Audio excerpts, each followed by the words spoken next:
Hey, what up, Dodgers Nation? Doug McCain here. You can follow me on Twitter and Instagram at DMac_LA. The Dodgers interested in Dansby Swanson. We're going to dive into that rumor in just a second, but quick reminder, for all latest Dodgers news and rumors all off-season long, be sure to hit that subscribe button, hit that notification bell, and if you really want to support the channel, smash that like button. And as always, I want your takes down below in the comment section. Today's Dodgers Nation question of the day. Do you want to see the Dodgers sign Dansby Swanson? What kind of contract would you offer him? Let me know down below. And for all latest Dodgers news, head over to DodgersNation.com. So one of the biggest questions this offseason is who will be the Dodgers shortstop come opening day in 2023. We gave you an update yesterday with Andrew Friedman's comments on Gavin Lux and him as a potential option. But today we have another rumored option for the Dodgers, and that is Atlanta Braves free agent Dansby Swanson. And we're going to talk about Swanson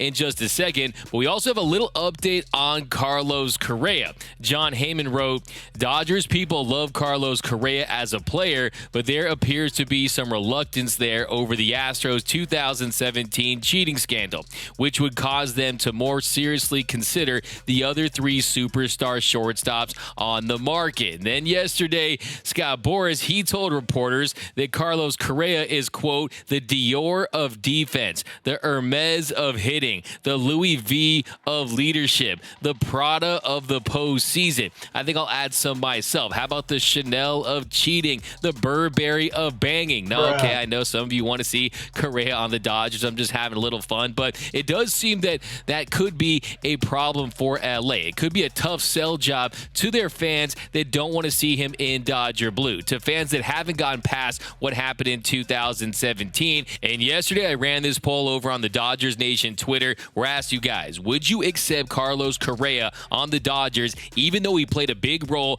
on the 2017 Astros team that cheated against the Dodgers in the World Series? And 39.7% of you said yes, you would accept him, and 60.3% of you said no, you would not. And that was with 4,978 votes. And I think there's a lot of Dodger fans that fall into two buckets. I think one bucket is the fans that say, I'm a never Correa type. Just the thought of him in Dodger blue is nightmare fuel. I don't want to see it. I don't care if he pays the Dodgers $330 million.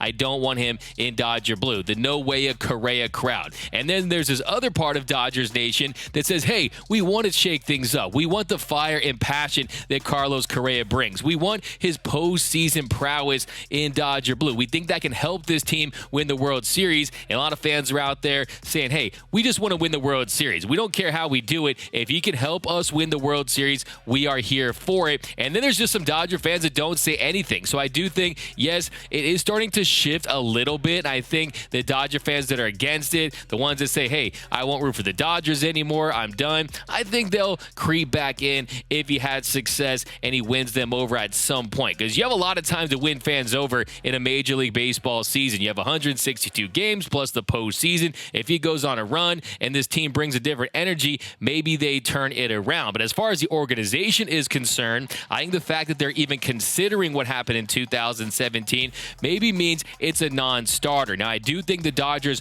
will potentially get involved if he is willing to sign a shorter-term, higher AAV deal, something in the 4 or 5 year range. You could throw in those opt-outs. Maybe he does consider that, but when it comes to a 10-year deal or a 12-year deal, something upwards of $330 to $350 million, I don't think the Dodgers are going to make that move. Now, who will they sign to be their next shortstop if they are going to go to market? If they are going to sign one of the 4 premium shortstops that are available. Now, there's 4 of them on the market. I rank them 1A and 1B, with Trey Turner being at the top, then Carlos Correa right behind him, and then there's that very next tier that includes Xander Bogaerts and Dansby Swanson. And today we're talking about Dansby Swanson because the Dodgers are rumored to be interested in signing him as well. John Heyman wrote in the New York Post that could possibly leave Dansby Swanson as their best option, though the belief around the game is Swanson, like his former Braves teammate Freddie Freeman, might prefer to stay home in Atlanta. Word is the Braves made an opening offer of about $100 million over 6 years to Swanson, which seems light. Sources suggest he did counter that offer, leading folks to believe he would indeed like to stay home in Atlanta. But the Dodgers seem to view him as a very viable and interesting option in light of the issues with Correa and Turner. So first order of business, let's break out the Dodgers rumor meter. And for this rumor that has the Dodgers interested in signing Dansby Swanson, I'm giving it a 2 Dodger dogs. So it's still early in free agency. You're going to see lots of 2 Dodger dogs early in the game here. But I do think there is at least some truth to this rumor. I do think the Dodgers are going to explore the shortstop market this offseason. I'm not 100% sold that they're sold on Gavin Lux as their long-term solution at short. They know it's a premium position. They know you're going to have the restriction on the shift next season. You definitely need a defensive-minded shortstop that can get it done. And Dansby Swanson, he won the Gold Glove last season. If you look at his defensive metrics, he was outstanding. He has the range. You see him making diving catches in the outfield. And the Dodgers defensively, they've really not had it buttoned up at the shortstop position for years, dating back to Corey Seager. Then Trey Turner, he turned out to be average at best at the position defensively. And you bring on a Dansby Swanson, that cleans up a lot of things in your infield. So that definitely is his biggest pro.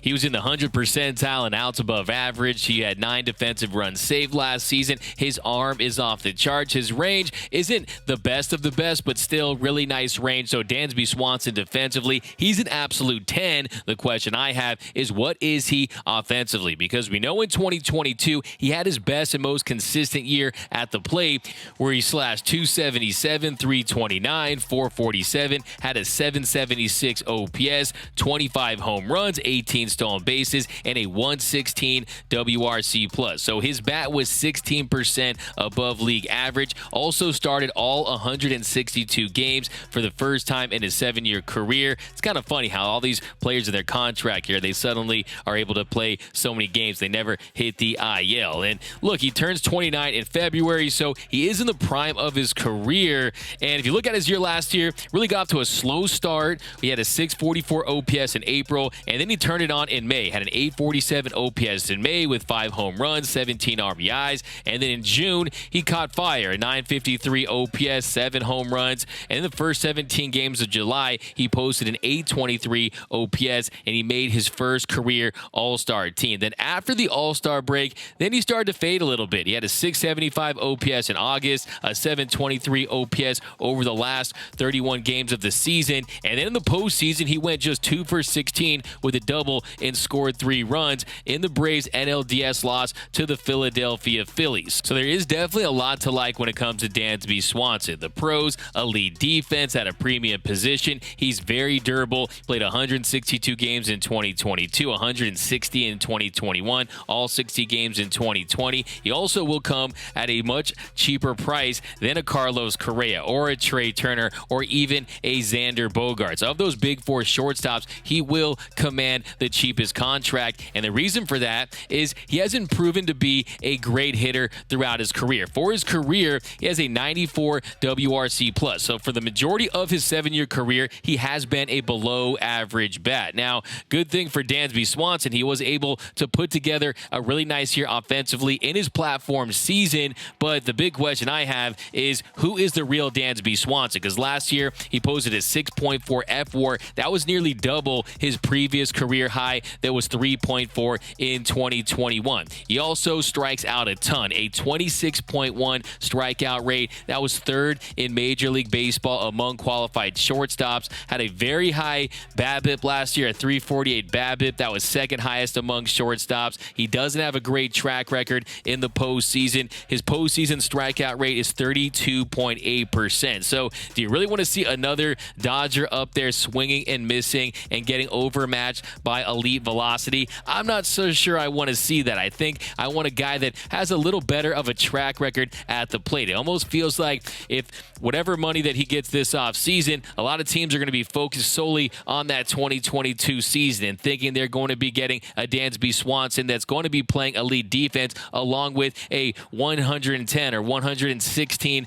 WRC C+, but the reality is the majority of his career, he's been a below average bat. I remember earlier in his career, after he was the #1 overall pick out of Vanderbilt in 2015, a lot of people were saying, hey, is Dansby Swanson going to go down as one of the biggest busts in Major League Baseball history? Well, he definitely did turn his career around, and there's no question about it that he is one of the better shortstops in baseball. But when you consider the money that he's after, which ESPN's Kylie McDaniel projects at 6 years and $150 million, which puts him at a $25 million AAV, to me, that's a pretty high price. And at that price, I would rather find a way to get a Trey Turner or maybe a Xander Bogaerts, or maybe you do give Gavin Lux that opportunity and you spend that $150 million on another bat or a starting pitcher or somewhere in that vicinity. So I'm not completely sold on Dansby Swanson, and I don't think he is of the caliber of a Carlos Correa or a Trey Turner when you consider their offensive production. To me, they're the supermodels. They're the supermodels, and then Dansby Swanson, he's like that girl next door, right? And hey, maybe you'll be happier with that girl next door,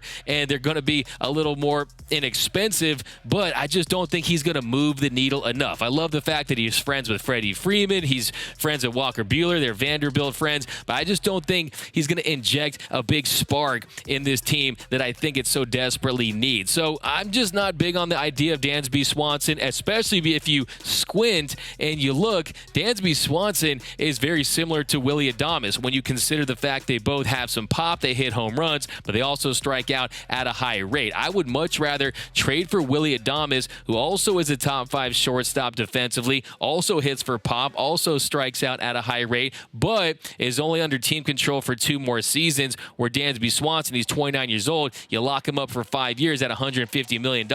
I'm just not big on the idea. I would rather try to get some free agents elsewhere, but I do see the attraction there because of the value and the fact that he would be more inexpensive. But just ask yourself, who is the real Dansby Swanson? Because look, he faded down the stretch last season. He basically started cold, had a hot summer, and then cooled off, and he didn't have a good postseason. So after what we saw in the postseason, to bring on a guy that hasn't been great in October, I'm not so sure that's the move. But let me know down below in the comment section, do you want to see the Dodgers sign Dansby Swanson? Me, I would much rather try to find a way to get Trey Turner or look elsewhere. And even Xander Bogaerts, a guy that I trust more offensively. But let me know down below. My name is Doug McCain. You can follow me on Twitter and Instagram at DMac_LA. For all latest Dodgers news and rumors all offseason long, be sure to hit that subscribe button, hit that notification bell, and if you want to see us post even more Dodgers content, smash that like button.